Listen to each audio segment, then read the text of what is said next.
Forleden kunne man i dagspressen læse, at der nu kommer et nyt højhus på Frederiksplads, som har et strejf af New York. Og jeg kan faktisk ikke helt se, hvad det er for et strejf.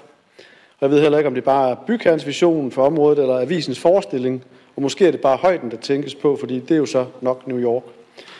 Uanset hvad, så synes jeg, at det er lige så stor en fejl, som huset er højt.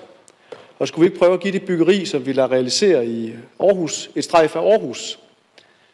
I Radikale Venstre mener vi, at projektudviklerne og deres arkitekter skal sørge for, at de mennesker, som skal leve med de meget markante og store byggerier, der kommer til at få så voldsom en indflydelse på byens skyline, at de kan forstå sig selv og se sig selv i en sammenhæng med det, som opføres. For hvis ikke man forstår det, så bliver man fremmed for det og kommer til at tage afstand fra det. Desuden så synes vi, at det skal kalde på helt særlige anstrengelser, når man udvikler markante og dominerende og for byen definerende byggerier.